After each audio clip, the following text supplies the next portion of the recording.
Marks ఉన్నాయి. ఇప్పుడు ఎట్లా? ఇదేమో టీవీ పెట్టి ఇదే చూసి చూసి బోర్ ఉంటుంది. ఫస్ట్ హోంవర్క్ చేసినాకే మంచిగా ఇద్దాం. 40 రూపాయలు బ్యాగ్ బర్రే ఎక్కువ ఉంటుంది. మీకు కూడా ఇంత అయితే కామెంట్ సెక్షన్లో ఎస్ అని కామెంట్ చేయండి.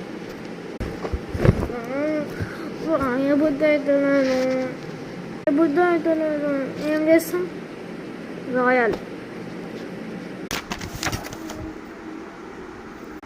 టీచర్ చూస్తే నాకు ఉంటుంది, ఇంకా తప్ప రాసేసాలి, ఏం లేదు ఇంకా అంతే.